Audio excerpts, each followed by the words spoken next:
Well, hello there. How you doing? Dave Fennoy here. Another Wednesday, another Ask Dave Fennoy Anything. And today, it's just you and I. But I was going over some old files of mine and ran into a whole list of questions that people have asked over the last few months.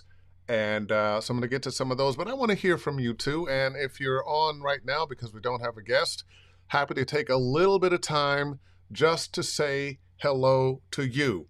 And let me say hello to our friends on LinkedIn, our friends on Twitter, our friends on YouTube. And a reminder that if you would like to watch all the Dave Fennoy, Ask Dave Fennoy Anythings, you can go to my YouTube channel, Dave Fennoy Voiceover Training, where it is being broadcast right now. And all of them are there for rebroadcast. Well, rebroadcast to you personally. Interested in voiceover coaching with me? Visit my website, davefennoy.com. Click on the Study VO tab at the top, and you can sign yourself up for 1, 5, 10, or 20 lessons. Of course, the more you buy, the more you save. And please follow me at Dave Fennoy VO. That is my new Twitter handle, as I was hacked on at Dave Fennoy, and all kinds of strange pictures of women from around the world scantily dressed and who knows what else were popping up there. And thank you for all of you who sent me those notes. Dave, what's up with your Twitter, man? Is this what you into now? No, not what I'm into now. So let's get started, shall we? And wow, is anybody there? Am I broadcasting live? Yeah, it seems that I'm broadcasting. Not seeing any comments. If you're there, especially on Facebook, make a comment or two or a little smiley face or something so I can see that you're there. Ah, there we go. Michael Glover. Good to see you, man. Hi, Dave. Sipping any Nathan Nearest lately? Good seeing you. Not lately, but yes. And thank you. That I'm liking the Nathan Nearest. Need to have a few more opportunities to get with the boys and smoke cigars and have a little Nathan Nearest. Carl Heinz, hello, Dave. Would you voice as Rodin for Bayonetta fan game?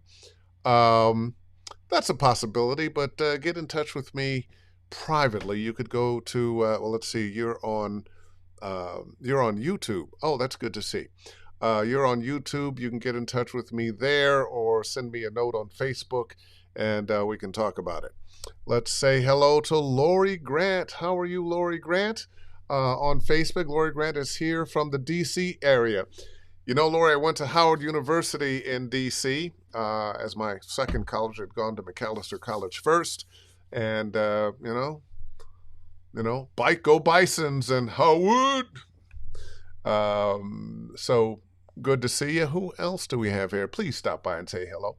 Oh, while you're doing that and trying to find your questions, I had a new game came out that I can talk about. Been waiting to talk about this one for a while. Lego 2K Drive. And I play the character that is the coach, the mentor, for the hero racer, Clutch Racington. Clutch Racington. Sounds like that could be a name for somebody that drives a car or teaches people how to drive a car, doesn't it? Yeah, Clutch Racington. Love that. And once again, if you're interested in getting to my website, there's the little code there. You can just put your phone up to it. And that said, I think I will just jump into some of these questions. Like I said, I was going back through some files. You know, you got to clean up your computer from time to time. And I found this page of questions. Actually, it was several pages of questions that I had not been able to get to. So I thought I would. So here's the first one here. Let's see. You're known for your work in a ton of different genres, but nowadays some vocal coaches say you should only focus on 2 or 3 to be successful. Do you think we should narrow our specialties or go for something that interests us? Well, you know what? Getting started in a voiceover career is like eating an elephant. The only way to do it is one bite at a time. I think sometimes if you are interested in a variety of genres, your best bet might be to start as a generalist, but then focus on different areas. Most people, the rule of thumb seems to be to focus on commercials first. So I would take lessons with a good coach for commercials, and probably before taking private lessons, I would take some group classes. I think you get a better understanding of who you are and where you are in the world of voiceover when you can take some classes with some other people. You get to learn from their challenges and their successes, the kinds of things that the coaches are saying to them that they might say to you, but you might be a little too nervous and what's going on while they're talking to you. Sometimes that is the case. But you can sit back and watch. Yeah, I got that same note. Now I understand what it means. So classes first, private lessons, then move into the genres one by one that you are interested in. Sound okay? By the way, if you're watching, you can send me messages here and questions here. And we got a high sign from that Micah B side.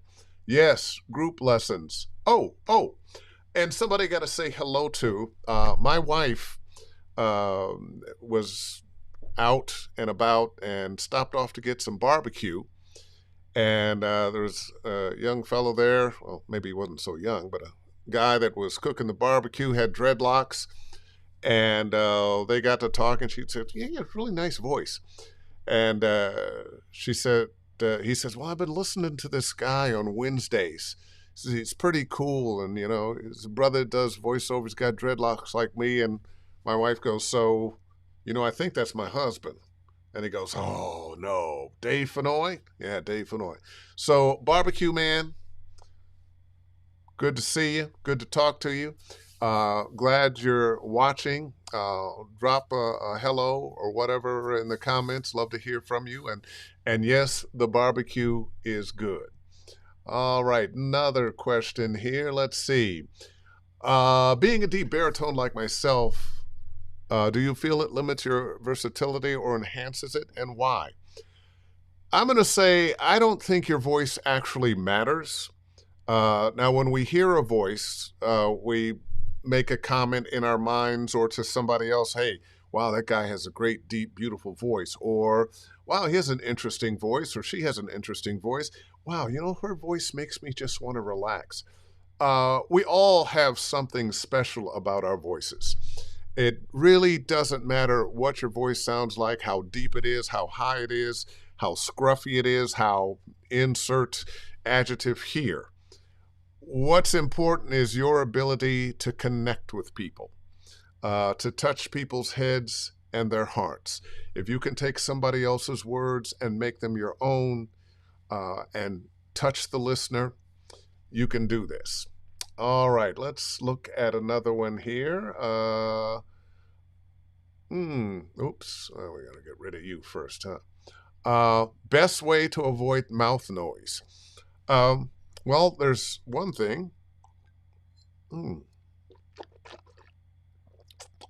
Got my lips wet, my mouth is wet, and lubricates your mouth, and you won't make as much mouth noise. But there's also another secret: green apples.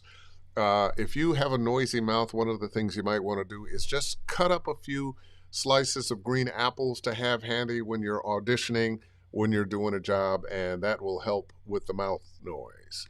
All right, let's see who else we've got here. Oh, flying in from the top. When you're in a VO slump, what type of activities would you recommend for overcoming those down periods in someone's VO journey? Well, first of all, I'm going to say everybody in this business is going to have a down time. You're not always going to be riding the crest. There's a time when you start and you go up, and then you're going to have some fall off, and then you might go up again, and then some fall off, and then you might go up again, and then some fall off. And so I promise you there are going to be ups and downs in this business. You're going to book some gigs that last a long time. I've been under contract, say, to Disney or NBC or CBS um, or Hulu, and you're working for a long time and you're getting paid every month. And then at some point, new business or new manager comes in, wants his own crew, or they feel like, well, you're not the voice for this anymore. That job goes away. I promise you, whatever job you get, somebody had before you and somebody will have after you. It's the nature of the business. And sometimes you lose that job and you don't pick up another job right away that is continuous. My suggestion is, one, to always be looking for new work. When you're in a slump, update your demos perhaps, spend more time looking for new business then. If you are represented by agents, talk with your agents about what you can do to help them help you get more work and get out of the slump. And perhaps that's a good time to look at exploring some other genres that you have not explored before. So I hope that helps. And all right, let's see. Lori Grant, looks like she got a question here. Say more about touching people, please. The specs can be all over the place. Warm, using a smile, doesn't always work for everything. It certainly doesn't. Sometimes you're not going to have a smile. Sometimes the message is going to be just like this. Straightforward, no smile, just to the point. You want to find out who the character is that you're supposed to be playing. And I don't just mean cartoons, video games. I'm talking about commercials too. It is all character work. Now, sometimes that character is very much who you are.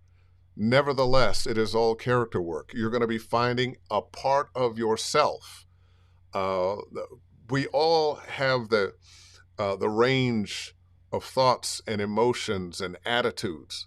We want to find the right attitude and emotion and range for a particular character we're playing, for a narration, for a commercial, for TV promos, for cartoons, for video games. It's all that.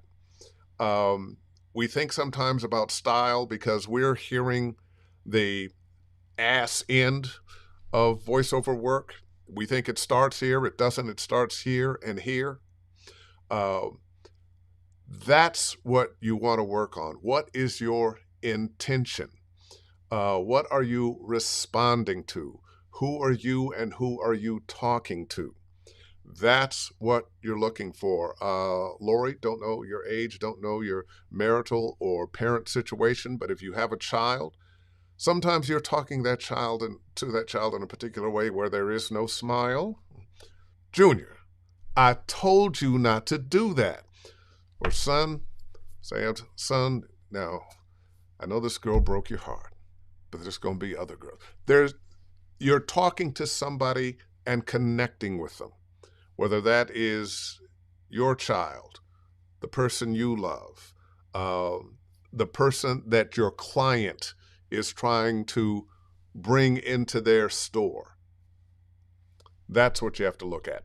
Michael Glover, I will always audition and do what I can, but now I'm really enjoying producing my own content. Damn, now I have a craving for some good barbecue.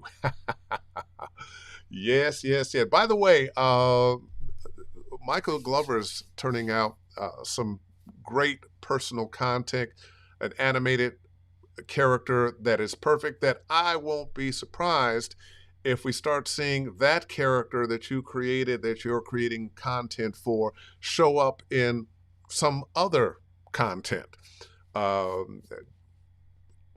Netflix, Cartoon Network, who knows?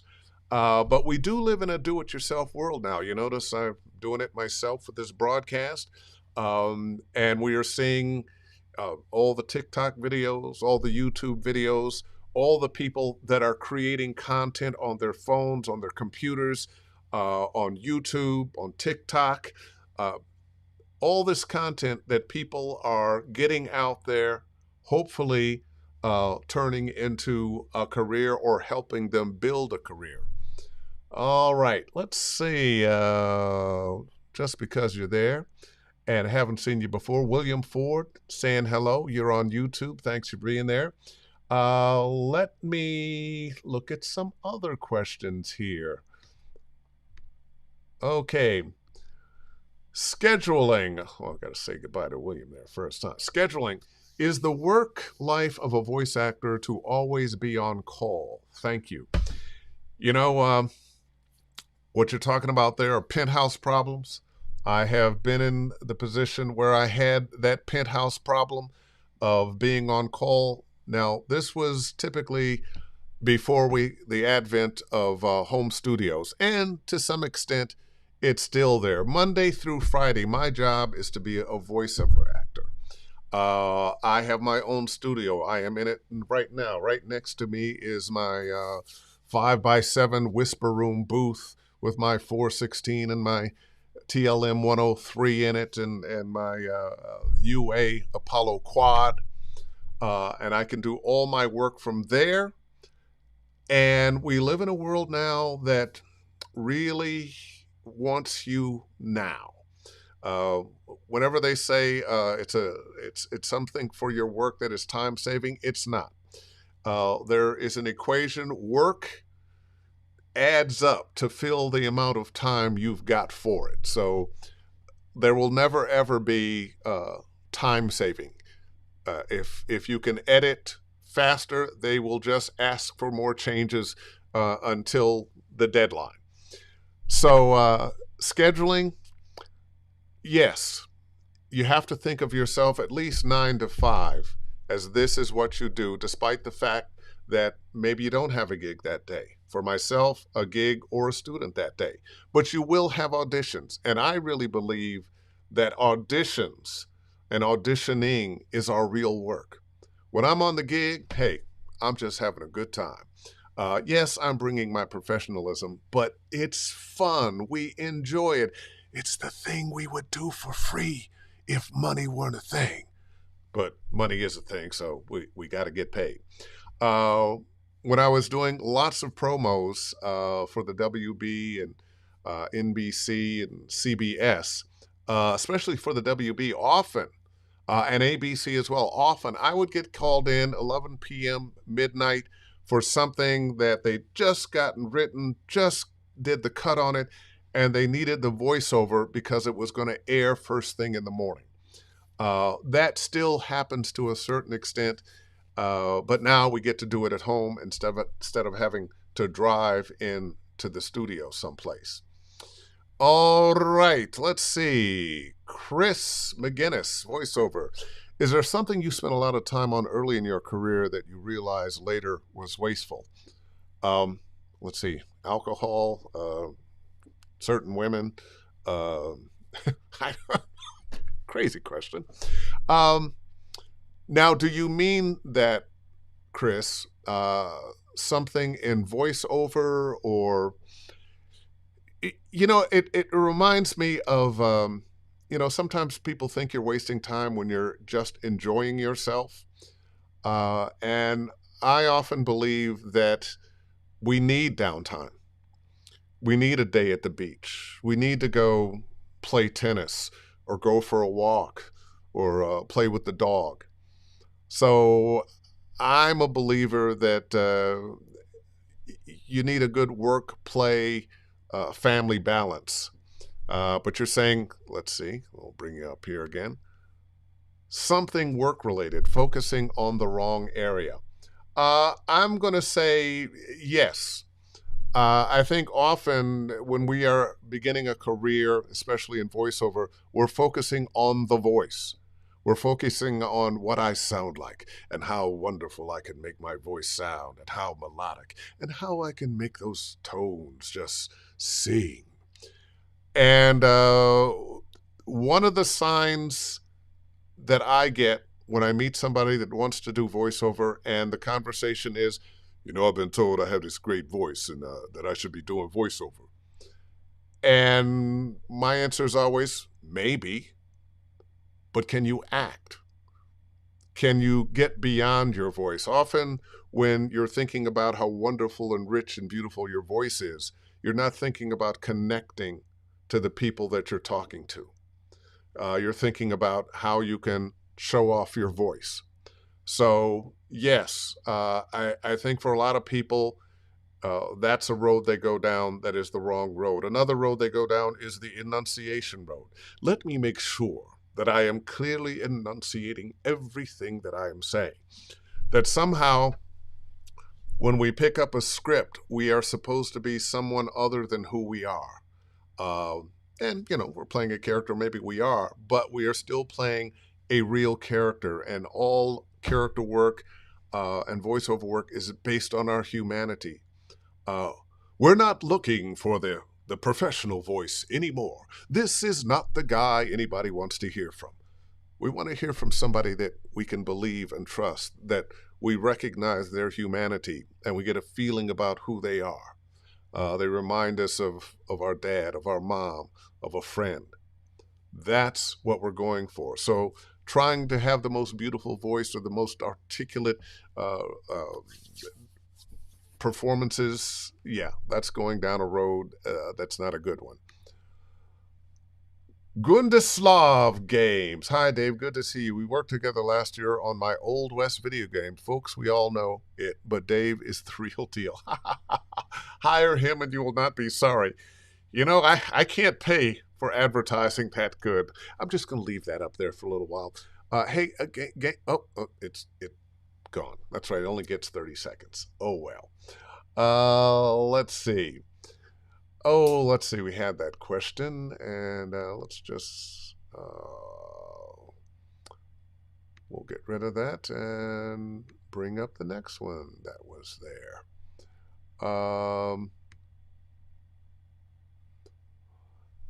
While there are always changes, continuing changes in the industry, what are your thoughts regarding AI? Now, I know we've had this conversation a number of times, and a lot of people are scared to death of AI. I think it is going to take some work from some people. There are going to be some things that you might have been able to do, perhaps some informational narration, some corporate narr that is more informational than aspirational or emotional or motivating. Say you're just trying to help the people you have onboarded as employees learn the ropes, the rules, and so forth. I can see things like that going to AI. But AI is also going to be an opportunity for us because there are programs out there now that you can record yourself and create your own AI voice. And NAVA, the National Association of Voice Actors, we are working on ways to keep AI from affecting us negatively and turning AI into something that can affect us positively. One of the things you don't want to have happen is find your voice being used someplace where you're not being remunerated for it. And worse, not only you're not getting paid, but it's a message you would never involve yourself with. We are working on legalization, or I should say, we are working on laws that would protect us, our voices, our property from being used willy-nilly. All right. Let's see. Richelieu Hoff Jr. If all voiceover work is character work, can a VG demo, a video game demo, serve as a commercial demo, animation, or... Absolutely not. Despite the fact that it's all character work, the kind of work is still different. What's the point of a commercial? The point of a commercial is to get people to at least sample a product. What's the point of a TV promo? To get somebody to watch a program. What's the point of being a character in animation or video games? You are a character as part of the story. You're not trying to sell anything. You are being that character. It all requires acting. It all requires character work. But the purpose of it is very, very different. All right. Let's see. We had another question here. What was the best job you stumbled into? Um, I'll have to say that was being the voice of Hulu for its first 8 years. It was one of the easiest jobs ever. It was one of the most lucrative jobs ever. It was one of the jobs I spent the least amount of time on ever. And I stumbled into it by going to a party. My wife, who was my girlfriend at the time, um, a friend of hers was having a house party, an afternoon get together at her house down the street from where she lived. So we went. Well, while she and her girlfriend were talking and all the ladies were doing their thing, I was sitting on the couch next to this guy, and he seemed to be kind of a sad sack. I found out later on that he was very interested in the girl that was throwing the party, but she was not interested in him. So he was forced to just kind of hang out sitting on the couch, and I happened to be sitting next to him, and he asked me what I did for a living, and I said, "Oh, I do voiceover for a living." He goes, "Oh, wow. Well, there's this new thing coming out. It's called Hulu, and they're looking for a voice. I'm one of the producers there. Why don't you give me your email address, and I'll send you an audition." Well, a few days later, I got the audition. I did it, sent it back, and the next week he called, "Hey, they love you, man. You're going to be the Hulu guy." Well, actually, he didn't say the Hulu guy. They're going to hire you. It was after a certain number of months, years, I was dubbed the Hulu guy. And I did the whole thing from home. I don't think anybody at the company met me for the first 2 years until I went to the Christmas party, and boy, were they surprised. Um, but it was a great gig. Had it for 8 years, started off very small. By the middle of it, it was quite lucrative. So stumbled into that job, and I promise you, if you have your business cards, if you mention to people that this is what you do, you're going to stumble into some good jobs too. I don't know if you'll stumble into one that good, but nonetheless. All right. I'll say goodbye to you and hello to you. In today's non-union and heavily saturated environment, how does a voice talent make a decent income? Well, the union is not gone.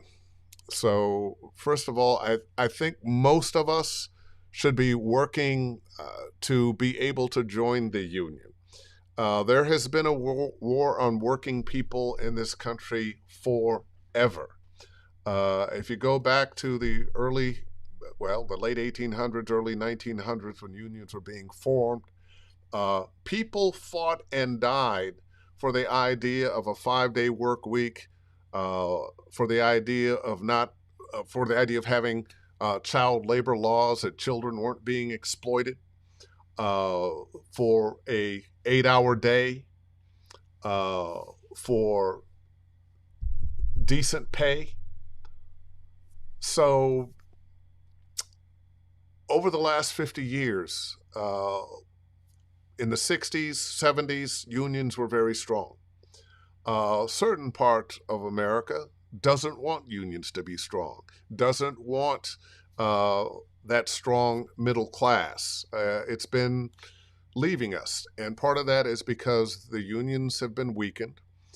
Too many people have bought into the so-called right to work state. It's a euphemism, it's a lie for right to pay you less state, right for you to have no bargaining power.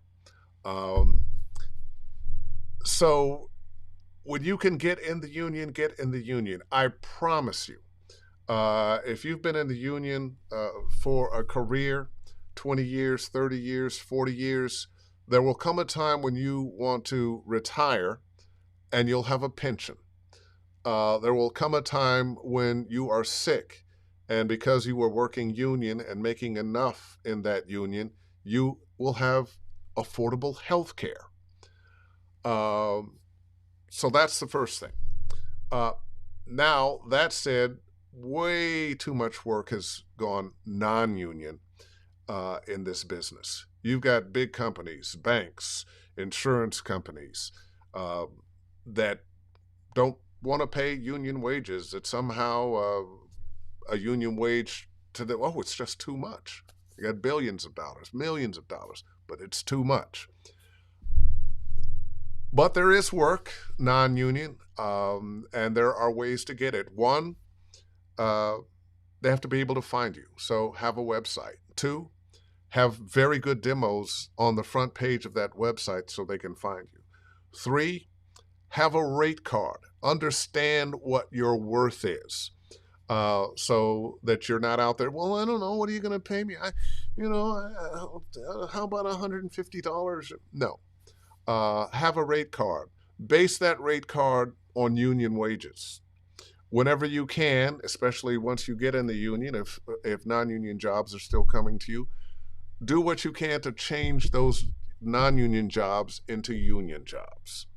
But we're in a do-it-yourself world now. And I've had the benefit of agents my entire career, which helps, and managers my entire career. But that doesn't mean I don't also promote myself. That doesn't mean that I haven't sent out, well, back in the day when we were sending out demos now, MP3s and notes and letters to people that I would like to hire me. It's easier today than it's ever been. You've got LinkedIn. You want to find out all the car dealers in the country?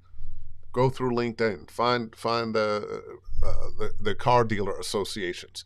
You want to find who's hiring for video games? The video game companies, and they're more small video game companies than AAA video game companies. So there's a lot of opportunity out there. You just have to go out and find it. All right, let's see.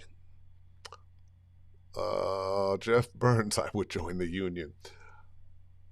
Miss Lori Grant again, I'm SAG-AFTRA as a result another gig and find it valuable, but I'm also having a hard time landing an agent to get union work for me.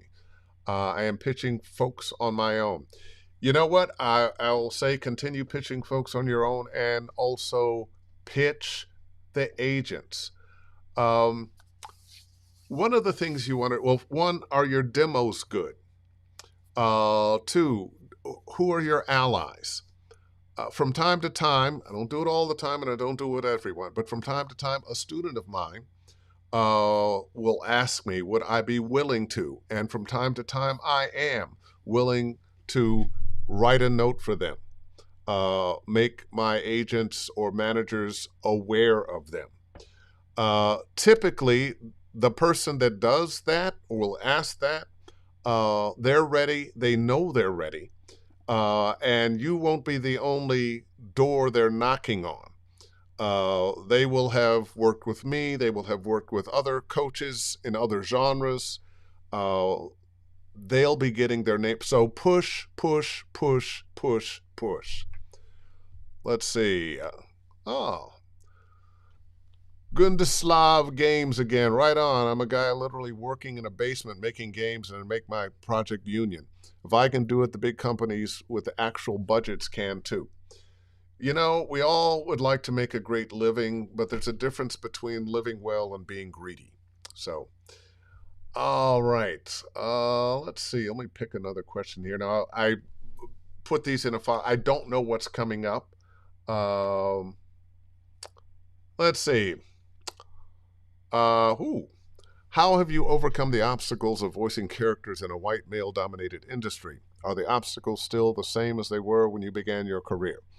One, although I'm black and happy to do work within and for the Black community. One of my proudest jobs is 15 years as the voice of the NAACP Image Awards. Um, I always presented myself as a voiceover talent, not necessarily a Black voiceover talent. I'm a voiceover talent that happens to be Black. And yes, I have been in sessions where they definitely wanted a Black talent, and I got the, gee, can you make that blacker? Um, and I finally got to a point where I would say things like, well, I'm not quite sure I understand what you mean. I mean, would you ever ask a white actor to make it whiter? What are you talking about? Do you want a Black college professor? Do you want a rapper? Do you want a Black athlete? Do you want a Black what? Businessman? What do you want? We are not one thing. Give me a better description of this Black person that you are trying to hear from. Um, and yes, there are times that I knew I didn't get a gig because I'm Black. I remember going in, it was a Spider-Man something or other, and I got a call back. And this is early in my career. People didn't necessarily know who I was. But I could tell from the looks when I walked in the studio that, oh, we didn't know he was Black. No, nobody said anything, but we, as Black folks, can tell. We just can. That, that's an issue with them. But the world has changed quite a bit. More so since the murder of George Floyd. We all watched that. And we also were sitting at home, not being able to do a lot, and a lot of other questions came up. The number of Black characters in video games and cartoons being played by white actors. I remember one that really annoyed me was the Cleveland show. I'm Black. I'm from Cleveland. It's played by a white guy for 10 years or so. He finally gave it up. But of course, that was 10 years of work and residuals, and too many other white actors. I don't exactly like the phrase, I'm going to put it this way, taking work from actors that were going to be a little bit more real with that character. And not just because you can't play a Black character or a Latin character or an Indian character or an Asian character, but this is show business. And all too often, some of us have been excluded because we're not in the club, because you don't know us, because you feel a little uncomfortable, or they do, or yeah, that's your friend that does that great Indian accent. You guys all laugh at it about the Slurpees or whatever. It's beyond time for that to end, and I'm glad to see that it is ending. So much of that has changed. When you listen to the landscape of voiceover now, you hear a lot of ethnicity. I hear a lot of Black women killing the game. And when I started, women in general were about 11% of the work in AFTRA. This was before SAG and AFTRA got together. Now they're 50% or better, which is as it should be. All right. Let's see. William Stevens there. Great nugget. You're welcome. Glad to share my nuggets with you. Pam Gillies. Nice to see you again, Dave. Good to see you, Pam. Michael Glover steps up to the plate again. I've been in a professional union career for over 30 years.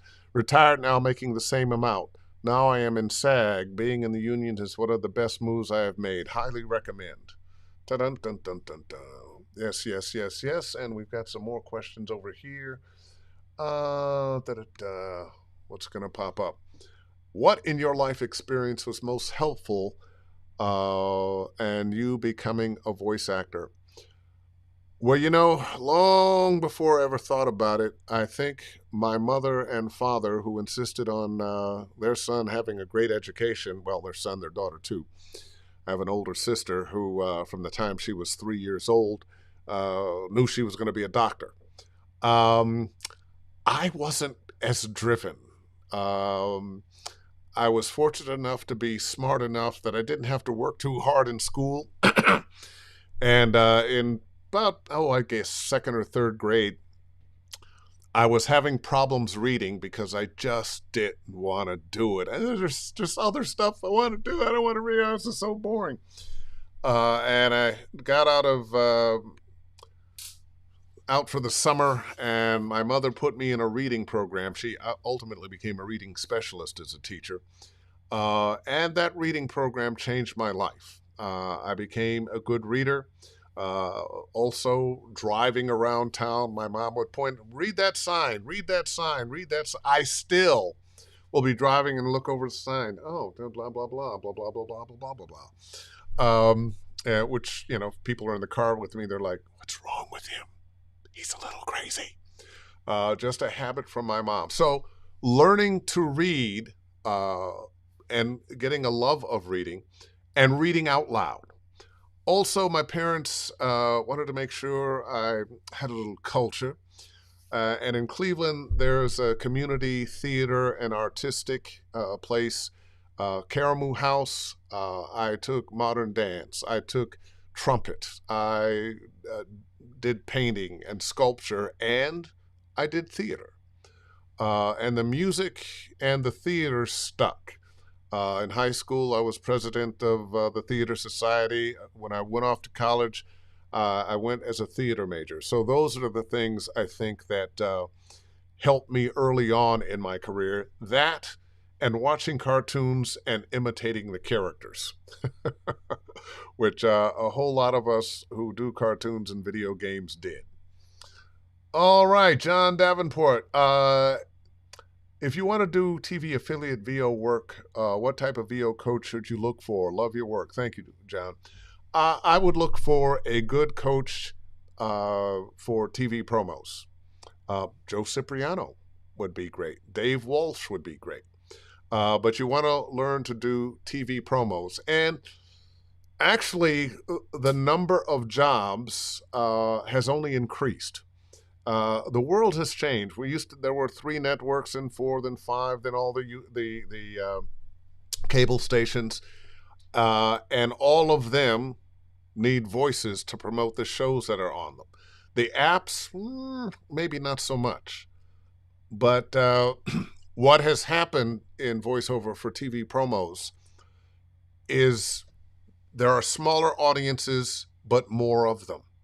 So although the networks aren't getting as many watchers as they once did, all the cable channels, the networks together, and other forms of entertainment need voices to promote them. So there's more work to go around.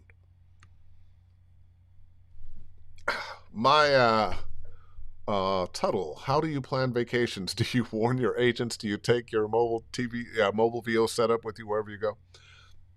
Yes, you definitely want to book out. You want to let them know when you are unavailable. And yes, I take my mobile VO setup. Doesn't mean I'm going to do everything, but from time to time, even though you're having a good time, you bring it, you set it up so you can do something if you want to. You might have clients. I've been doing Lexus stuff for a long time. And I know end of the month, first of the month, it's going to be Lexus time. So if that's when I'm traveling, I'm definitely taking my stuff with me and being prepared to be able to knock out a session. Also, sometimes there are auditions that you just don't want to give up on. So I always take my travel gear with me, which consists of these days a Chaotica eyeball. I've got a little Apogee hype mic and my MacBook Pro. Does it all for me.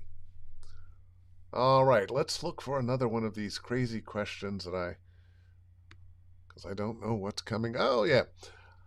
How have you overcome the obstacles of voice? Oh, yeah, we did that one. We did that. We don't need to go there again. Let's, I remember when I put this one in, but I don't know which ones are coming up. But when creating your own animation demo, is it necessary to add background music, or is it okay to just have the straight read with different characters? All right. In the setup of your question, uh, you show off a big mistake. Don't make your own demos. Yes, I know there's going to be somebody that is an exception to the rule, but it's probably not you. Um, don't make your own animation demo. I don't even make my own demos. You want to go to a professional voiceover demo maker. Not everybody makes animation demos, but there's some very good animation demo producers out there that can help you make a demo that the industry will understand, will like, will accept.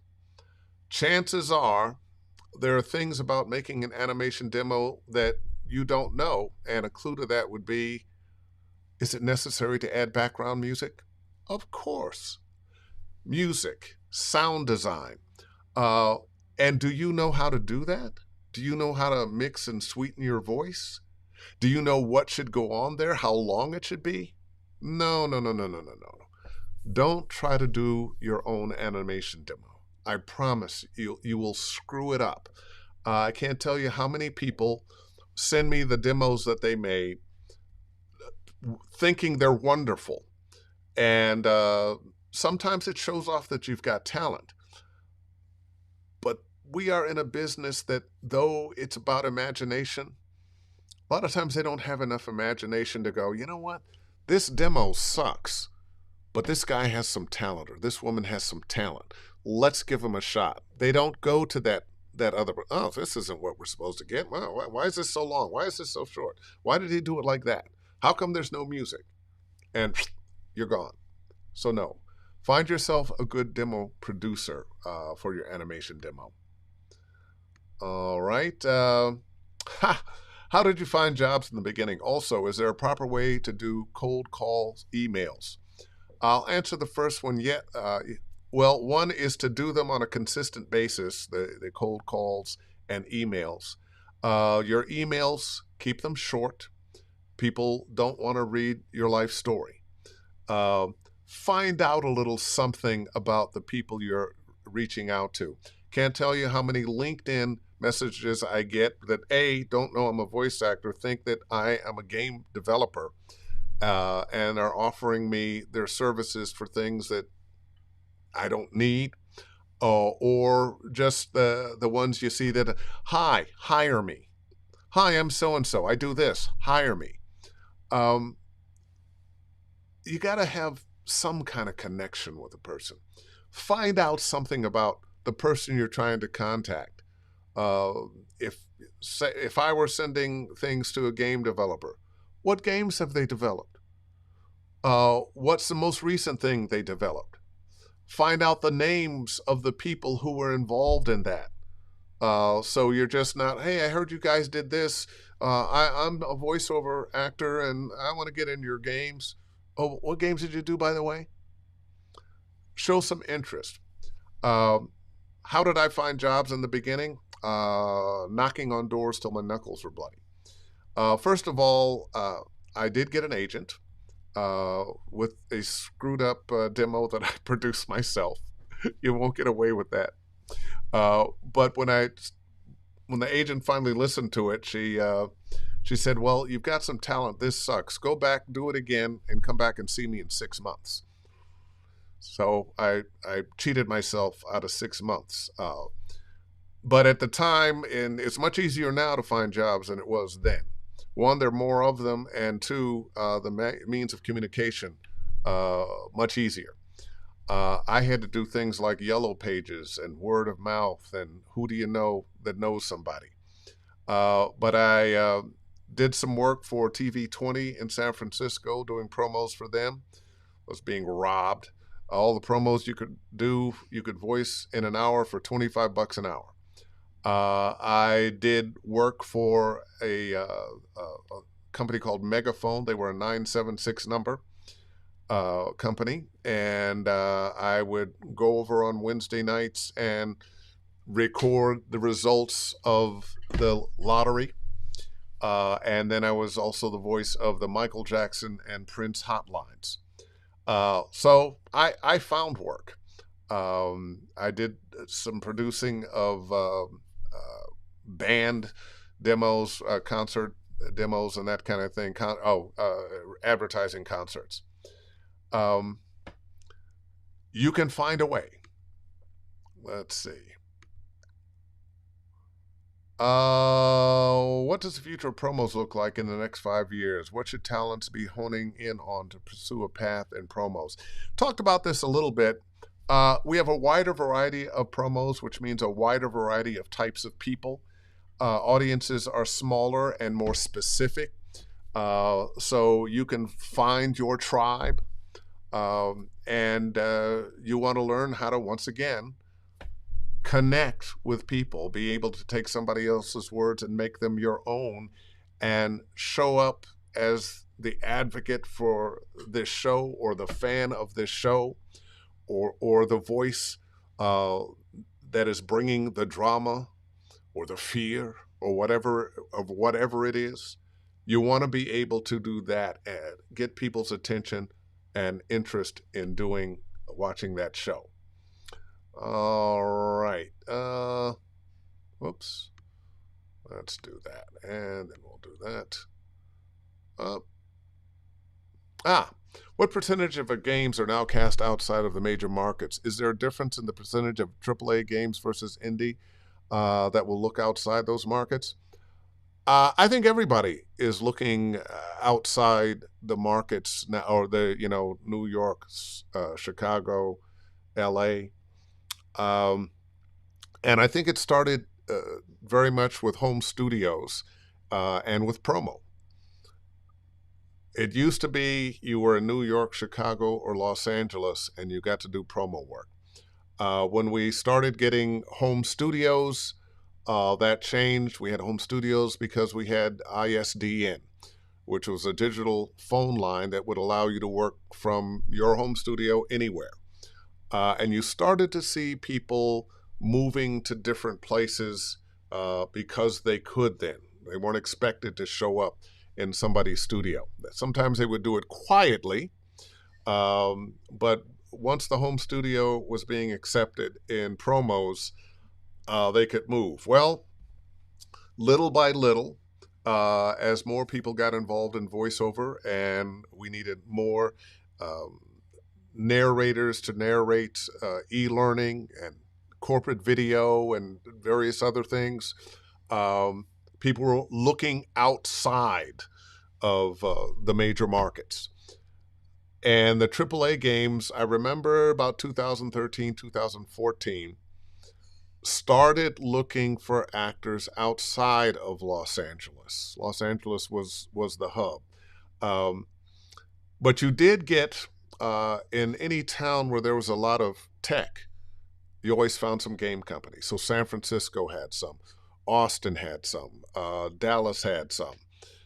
And those companies were using people often in their own areas and sometimes trying to look to the LA. But now there are many more indie companies than AAA game companies. And they're looking everywhere. People everywhere are working if they're good. Homestead, I used to say, you got a Mac microphone and a high-speed internet connection, you can do this. And that is more true than ever before. Donabelle Pastrana Boone. Hi, Dave. Which is more beneficial to a voice actor, acting or improv classes? Can you recommend any? I'm going to say acting classes, but improv classes can be very, very valuable, especially in commercials and animation. Let's see. We're winding down here. Let's see. Jen, what's going on? Tisk, tisk, tisk. Do your work. I use observation and opportunity. Okay, well, I'll buy that. Um, oh, Jay Horace Black, what's up, man? Hey, Dave, great answers as usual. I appreciate that. We got some more down here. Okay. Some of y'all are just talking between yourselves. Yeah, I like his answer, blah, blah, blah, blah. Well, I'm going to go over here to some of these other questions that I had from before that I never got. Oh, boy. Wait a minute. Maybe I better go up here. Did I get them all? Okay.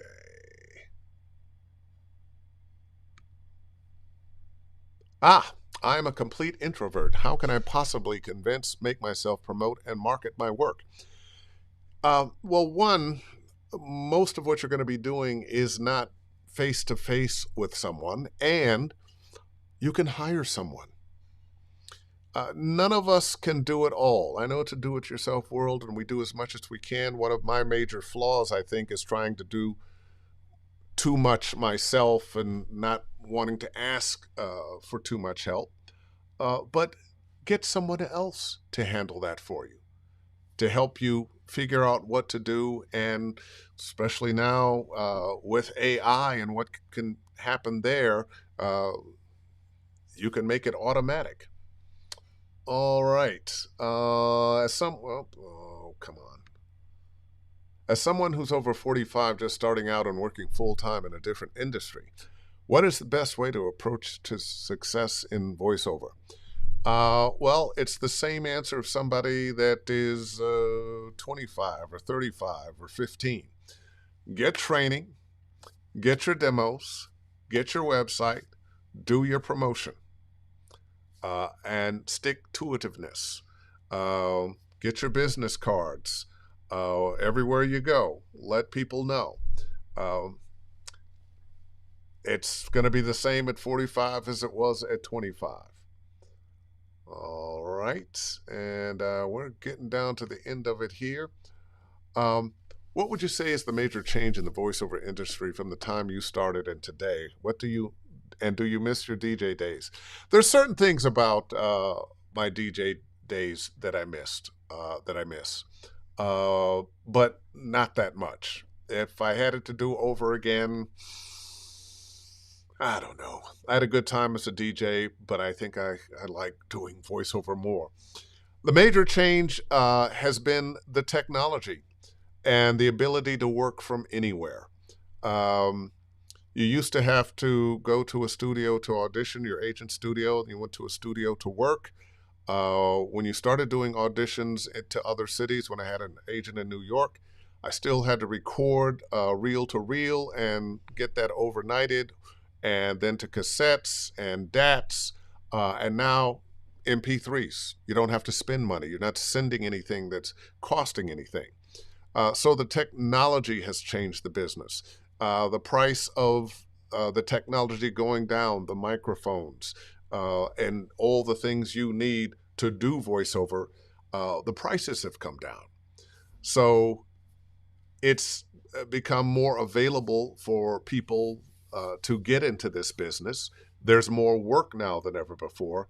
But what I see as the challenge is what actually is going to happen with AI. I don't think it's going to destroy the business, but it certainly is going to continue to change it, like so many other things have. And with that, I think that'll be the last question because we're right at 6:59. Once again, I want to thank you for joining me on another Ask Dave Fennoy Anything. I can't tell you how gratifying it is to be able to talk to you every week, to be able to bring friends of mine on and people who I didn't know as friends, but now are friends, who can help share information about this industry, what their path has been, how their insights might help you and me too sometimes. So thanks once again. I'll be back next week when we do another Ask Dave Fennoy Anything. This Ask Dave Fennoy Anything and all the others live on my YouTube channel, Dave Fennoy Voiceover Training. Interested in coaching with me? DaveFennoy.com. Click on the Study VO tab at the top and book yourself. And follow me, please. Please follow me. I have to build up I had thousands of followers that are now watching naked girls from Ukraine. I don't know. At Dave Fennoy VO is my new Twitter handle. So please follow me there, and I will see you next week. And in the meantime and in between time, book something.